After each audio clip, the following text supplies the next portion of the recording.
Bueno, muy buenos días. Gracias a Interempresas por organizar este evento, por invitarnos a participar en la organización, que verdaderamente es un placer trabajar con vosotros y organizar este tipo de eventos. Y bueno, vamos a hablar hoy sobre el agua. A ver si entra aquí.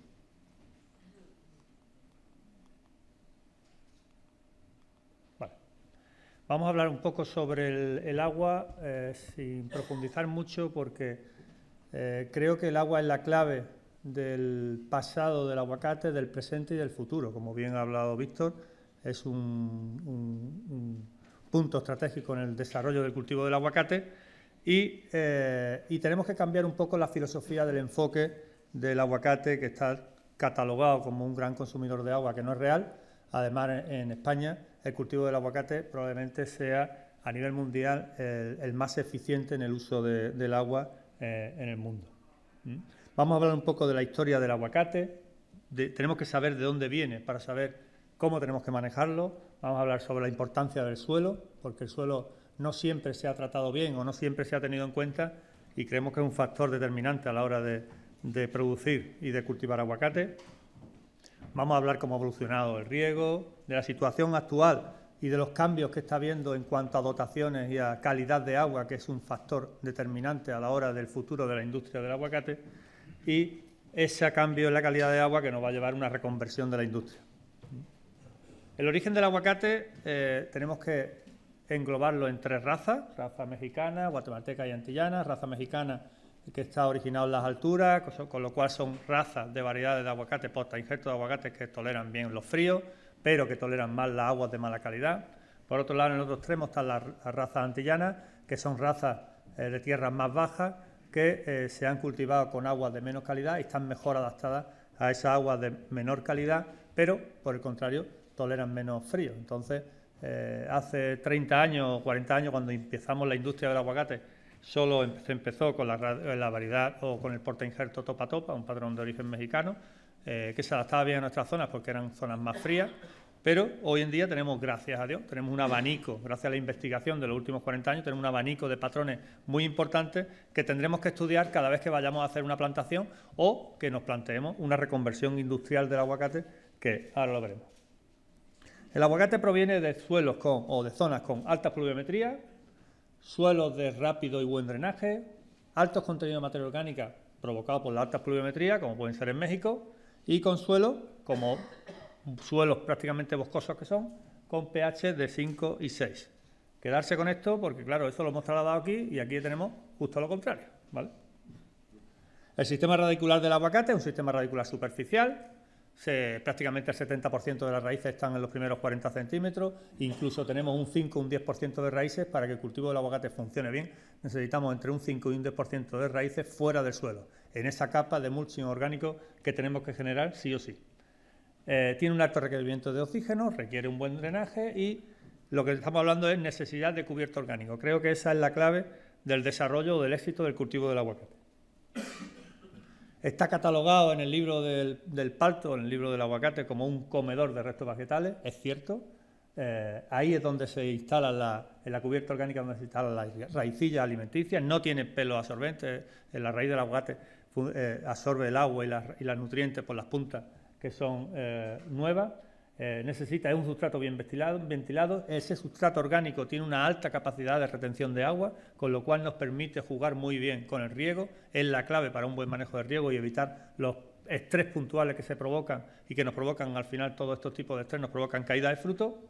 Y un factor importante es la condición supresiva, o nos favorece que podamos convivir o luchar contra la Phytophthora cinnamomi, que es un hongo de suelo que en los últimos años está pasando desapercibido porque no llueve, pero que está ahí y está ahí pendiente, está atento a que cuando cambie el ciclo y aparezcan nuevamente las lluvias, pues estará ahí dándonos la lata nuevamente. Bueno, yo es lo que comentaba antes. Nos vamos aquí: suelos de Coín, suelos de la Sarquía, suelos de Portugal, suelos de la Vega de Vélez, justo lo contrario de lo que hemos hablado antes. Son suelos con buen drenaje, sí que tienen buen drenaje. Son suelos con drenaje fácil, con aireación, sí, pero materia orgánica no tiene, ¿vale? Entonces, tenemos que crear ese mulching orgánico que no teníamos. Tenemos las condiciones de clima, tenemos las condiciones de suelo, pero no teníamos o no tenemos esas condiciones de cubierta vegetal orgánica que necesitamos en el cultivo del aguacate. ¿Vale? Pues nosotros la creamos.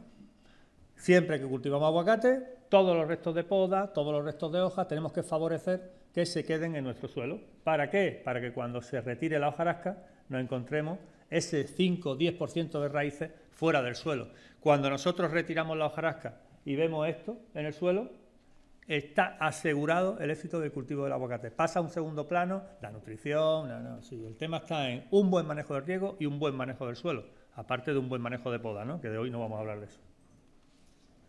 Bueno, pues este es el suelo que nos encontramos en la comarca de la Axarquía. Teníamos almendros tradicionales, olivos, y nos encontramos con este tipo de suelo. Y os vengo a contar una experiencia que hemos tenido, pues esto es una finca de mi familia, bueno, una finca de Trops, la finca Sarmiento, unos 20 hectáreas, plantación en el año 79 y 85, hash 95%, bacon 5%, marco de plantación 8x4, se dejó 8x8, una plantación tradicional, hoy día tiene ya más de 40 años, riego con microaspersión hasta el año 2010 y actualmente goteros de 4 litros con 3 líneas de riego con 14 emisores por árbol.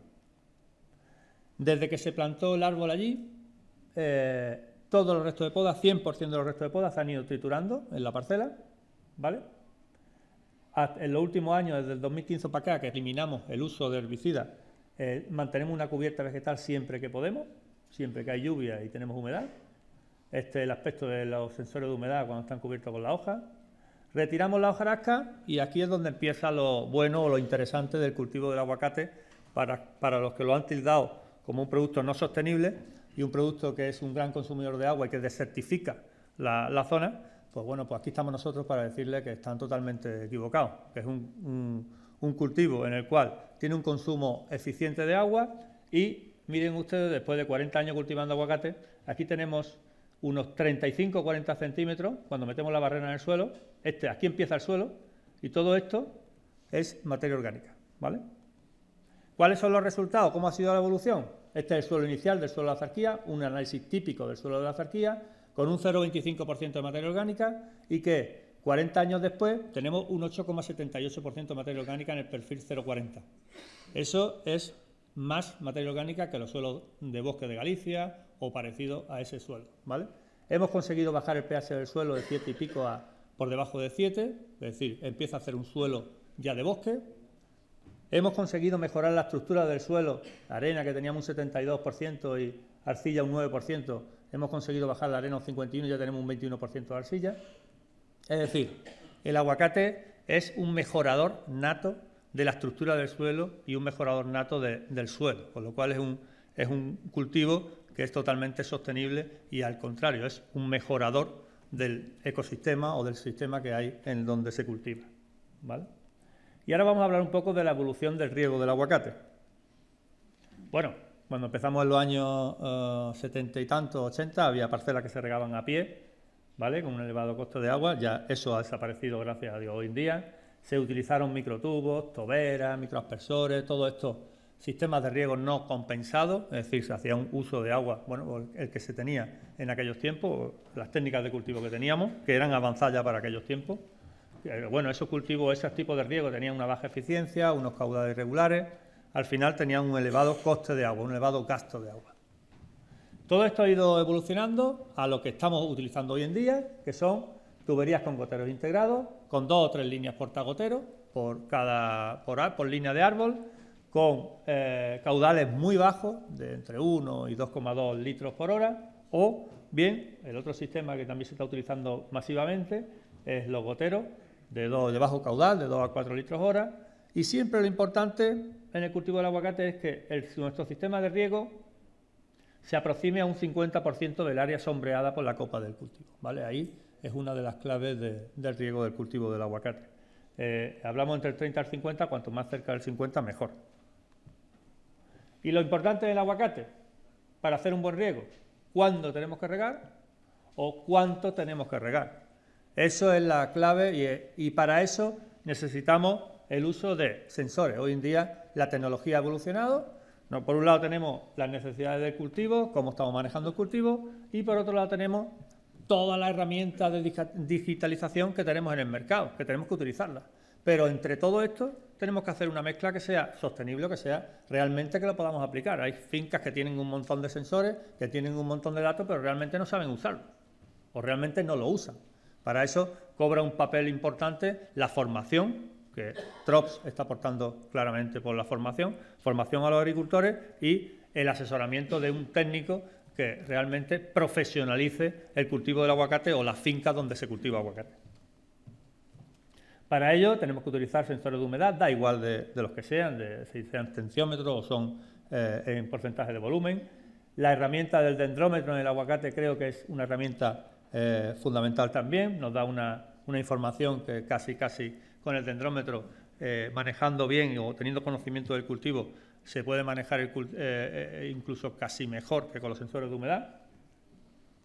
El dendrómetro, cuando tenemos días de estrés, el dendrómetro del árbol del aguacate crece y decrece todos los días. Cuando tenemos días de altas temperaturas, aquí un 6 de agosto, aquí un 17 de agosto, tenemos días de altas temperaturas, los dendrómetros pegan unos descensos importantes y nos anuncian que va a haber problemas. Y aquí he puesto dos ejemplos, por dos ejemplos con dos tipos de sensores en la misma finca y como evidentemente nos marcan los mismos. Lo que quiero dar a entender es que da igual la marca, es que todos nos dan una información. Lo que tenemos que hacer es saber traducir la información que nos están dando estos equipos para poder tomar decisiones, anticiparnos a decisiones que nos eviten provocar los estrés, que es lo que nos provoca las pérdidas de fruta.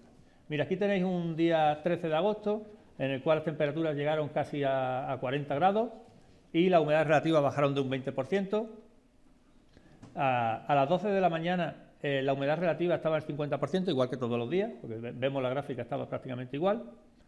Pero vemos un dato curioso, y es que el día 10 de agosto a las 8 de la tarde el aguacate empieza a crecer el tronco, el día 11 de agosto a las 9:25 empieza a decrecer, el día 11 de agosto a las 8 de la tarde, a la misma hora, exactamente a la misma hora, empieza a crecer el tronco, el día 12 de agosto a las 9:25, exactamente a la misma hora, empieza a decrecer, el día 12 de agosto a las 8 se invierte la curva, pero si el agricultor o el técnico es observador y llega, en esta finca se regaba todos los días a las 12 de la mañana, el día 13 de agosto a las 9:25 ve que la noche del 12 al 13 el tronco no ha crecido como normalmente crecía todos los días. Es decir, el árbol ya se está anticipando a un problema. Es decir, el problema viene a las 2 de la tarde, que es cuando subieron las temperaturas, pero el árbol a las 9 de la mañana ya te decía que el tronco no estaba creciendo como estaba creciendo normalmente, con lo cual ya te puedes adelantar un problema a primera hora de la mañana. Si en vez de dar el pulso de riego a las 12, ese día te adelantas, o en vez de dar 2 pulsos de riego, da un tercero a las 9 de la mañana, pues probablemente hayas evitado ese episodio de estrés y hayas evitado la caída de 500 kilos, de 1000 kilos, todas las caídas que se nos van produciendo durante el verano, que es lo que nos hacen de mermar nuestras producciones, ¿vale? Y este caso es el mismo en otro tipo de sensores, en el cual nos canta lo mismo. Es decir, a las 12 de la noche, el día 13 de agosto, el tronco ya estaba decreciendo, es decir, ya te estaba diciendo que algo raro estaba pasando, con lo cual por la mañana, si tú te levantas por la mañana, miras tu sensor, igual que miramos el WhatsApp, pues evidentemente podemos adelantarnos a ese problema que tenemos en el manejo del riego. Lo que quiero decir con esto es que las nuevas tecnologías nos ayudan muchísimo, pero tenemos que saber interpretarlas, ¿no? En cuanto a la situación actual y disponibilidad de agua, bueno, pues como Víctor ha explicado, estas son las zonas productivas de aguacate, están desarrollando en Portugal, en la zona de Andalucía, de la Comunidad Valenciana, de una manera importante. En la Comunidad Valenciana la calidad de agua que se está manejando es magnífica, como la que estamos manejando nosotros aquí hasta hace 5 o 6 años. Empieza a haber algo de restricciones en la zona de Alicante, de Callosa en Sarriá. Empiezan a hablar ya de restricciones, de reservar el agua buena para el turismo en Benidorm, meter ese agua regenerada hacia los cultivos. Es decir, se empieza a ver ese movimiento ya necesario, porque tenemos que ser realistas de que el agua dulce se va a utilizar para la población y en los cultivos agrícolas vamos a tener que utilizar parte de agua dulce, pero también parte de agua regenerada o de agua desalada. Ese es el futuro. Los sistemas de riego en la Comunidad Valenciana son bastante buenos, son nuevos, todas las fincas son nuevas, con lo cual los sistemas de riego se han instalado ya directamente, sistemas de riego bastante buenos. En la provincia de Málaga, la dotación teórica pongo teórica, ¿vale? 5.300, hace ya por lo menos 6 o 7 años que no ni la olemos esa dotación. Este año pasado hemos estado manejando con dotaciones de 1.500 metros cúbicos, es decir, modo supervivencia absoluto. Como bien ha dicho Víctor, estamos en un 10% de la capacidad productiva de la comarca o de la provincia de Málaga. En la calidad de agua en la provincia de Málaga hay distintas zonas. Hay unas zonas que tienen calidad óptima pero tienen poca agua, otras que tienen poca agua y calidad mala y otras que tienen poca agua y de calidad buena. ¿Qué es lo que quiero decir con esto? Pues que en general tenemos baja calidad de agua.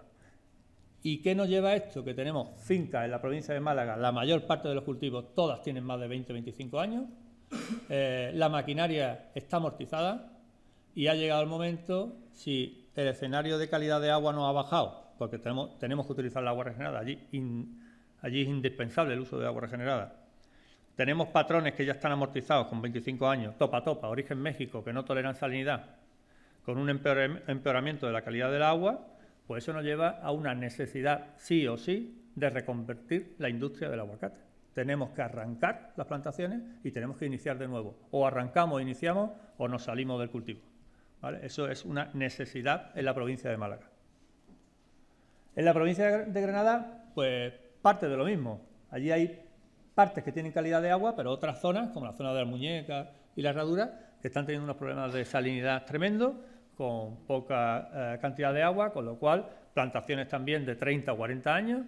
Es otra provincia que tiene que plantearse el tema de reconversión de la industria del aguacate, sí o sí.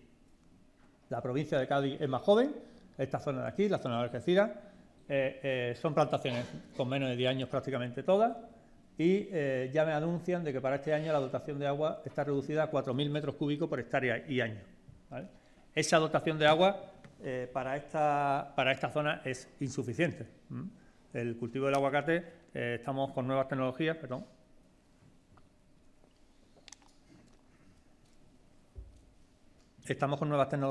estamos haciendo un uso eficiente de agua, pero 4.000 metros cúbicos en las arenas que tenemos aquí probablemente se nos quede corto. Es decir, necesitamos garantizar, necesitamos que los gobiernos o la administración nos garantice entre 5.500 y 6.000 metros cúbicos para el cultivo del aguacate, porque si no es difícil producir por muy eficiente y por mucha tecnología que metamos en el campo, ¿vale? En cuanto al agave portugués, pues igual, teníamos una dotación más alta, se está reduciendo la dotación, empieza a haber problemas de incremento de conductividad en algunas zonas productivas, con lo cual también habrá que plantearse, aunque sean plantaciones jóvenes, habrá que plantearse algo de reconversión de la industria. En cuanto a la calidad de agua, como estamos hablando, el cultivo del aguacate es muy exigente en calidad. La raza mexicana no tolera más de 125 partes por millón de cloruro. Para que os hagáis una idea, el agua que nos están aportando en la Sarquía ahora mismo del agua regenerada tiene 450 partes por millón de cloruro, con 2,6 de conductividad. El aguacate no tolera más de 1,5 como mucho, por lo menos la raza mexicana. Y la raza antillana, que tolera hasta 250 partes por millón de cloruro. He querido meter este estudio aquí para abrirnos los ojos todos, que se hizo el equipo de Marilú Arpaya en el año 2007 sobre la tolerancia de los patrones mexicanos a salinidad, en el cual hablan de que el umbral de máxima producción en el aguacate origen mexicano es 0,57 decisiemen, es decir, el agua con el abono 0,6, eso no lo estamos viendo nosotros aquí ni de lejos, y que se produce una reducción de producción del 65% por unidad creciente de conductividad. Eso quiere decir que con 1,57 el potencial productivo lo estamos reduciendo un 65%. Con lo cual, ojo a los que tenemos o a los agricultores que tienen patrones mexicanos con condiciones de agua regenerada o condiciones de salinidad, porque probablemente no podamos producir, no podamos ser competitivos en el cultivo del aguacate con esos patrones de origen mexicano. Todo esto nos lleva a la necesidad imperiosa de reconvertir la industria del aguacate. Es decir, en las zonas tradicionales de Málaga y Granada principalmente tenemos que ponernos las pilas y tenemos que iniciar de nuevo el cultivo del aguacate. Recordar que en unas condiciones mejores que cuando empezamos hace 40 años. Hace 40 años empezamos con un suelo pobre y ahora mismo, a día de hoy, tenemos un gran suelo, con lo cual el punto de partida es bastante importante. Hay cultivos que cuando tú los arrancas y vuelves a plantar el mismo cultivo no funcionan. El aguacate no es así. El aguacate, nosotros cogemos toda la madera de los árboles viejos, la trituramos, la incorporamos al suelo, solarizamos el suelo, iniciamos de nuevo y el aguacate va, el cultivo nuevo va como un cañón. Es decir, que tolera bien esas replantaciones de aguacate. ¿Para ello qué tenemos que adaptar? Pues tenemos que ver estudiar la calidad de agua, estudiar las condiciones de suelo que tenemos actuales, tenemos que ver si hemos tenido hongos o no hemos tenido hongos de suelo y a partir de ahí hacer un estudio y elegir el mejor patrón posible, porque hoy en día otra cosa no, pero patrones sí que tenemos, con lo cual tenemos que dejarnos llevar o dejarnos asesorar por el técnico y con nuestro análisis de agua y nuestro análisis de suelo poder elegir el mejor patrón posible, un patrón que se adapte mejor por vigor, según el marco de plantación que tengamos, según la calidad de agua, pues adaptarnos a los patrones. Estos patrones que son los nuevos, los del nuevo antillano, de un trabajo realizado en Israel, los pongo aquí remarcados con interrogación, porque realmente estamos hablando mucho de ellos por necesidad, porque están empeorando la agua y nos estamos decantando claramente por estos tipos de patrones, pero ojo, que habrá que ver si realmente en nuestras condiciones se comporta o no se comporta bien, porque todos estamos apostando por ello, pero realmente un poco a ciegas, ¿no? Porque realmente sí que conocemos el DUSA, sí que conocemos el buen comportamiento de DUSA, Eduque 7, el Toro Canyon, los tradicionales Lula o Topa Topa, lo conocemos perfectamente, pero realmente este de Gania, Addo y Fairchild, que son los que se está apostando ahora en las zonas problemáticas, lo estamos poniendo y esperemos que funcione, porque realmente no sabemos si se adaptan o no a nuestras condiciones de cultivo. Con todo este panorama, lo que es clave es seguir apostando por I+D+I. Eso es clave. Entonces, TROPS, en su línea de crecimiento, pues hemos adquirido una finca, que tenemos nuestro centro de innovación TROPS, y actualmente tenemos ya 50 y tantos ensayos en marcha, porque necesitamos resolver los problemas que tengan los agricultores.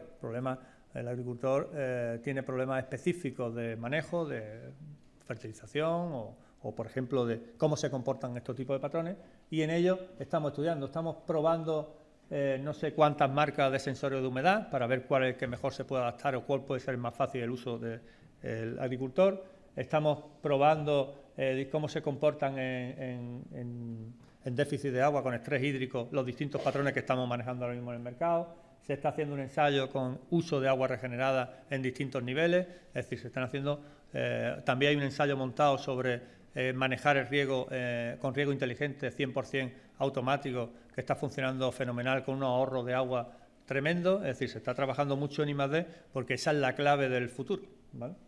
Y bueno, como conclusión, pues tenemos que seleccionar patrones adaptados a nuestras condiciones, instalaciones de riego modernas con sistemas de riego localizados y compensados, que es lo que realmente funciona. Yo he puesto aquí obligatorio entre comillas porque, bueno, no vamos a obligar a nadie, pero creo que hoy en día para ser un profesional en el cultivo del aguacate es obligatorio el uso de sensores de humedad y saber interpretarlo, y si no sabes interpretarlo, ir de la mano de un técnico para que te ayude. En este caso, los socios de TROPS ahí llevan una pequeña ventaja porque tenemos un equipo técnico bastante profesional que estamos siempre en ayuda al agricultor. La importancia o la colaboración necesaria del agricultor para que inspeccione y sepa lo que está pasando en el suelo, no solo el sensor de humedad. Algunos agricultores con el sensor de humedad y con el sistema de riego cabezal automatizado, desde el bar no se puede llevar el cultivo del aguacate. El cultivo del aguacate es muy exigente y hay que estar al pie de cañón como siempre en la agricultura. Eso no cambia, no nos cambia esto o no nos exime de ir al campo hay que ir, ¿vale? Y hay que inspeccionar nuestro suelo. Las decisiones creo que es fundamental que vayan siempre acompañadas de un técnico y, como última conclusión, importantísima, tenemos que seguir investigando y evolucionando en el cultivo de aguacate, porque si no, no vamos a avanzar. Y bueno, pues eso es un poco el resumen de lo que es mi charla. Muchas gracias por vuestra atención.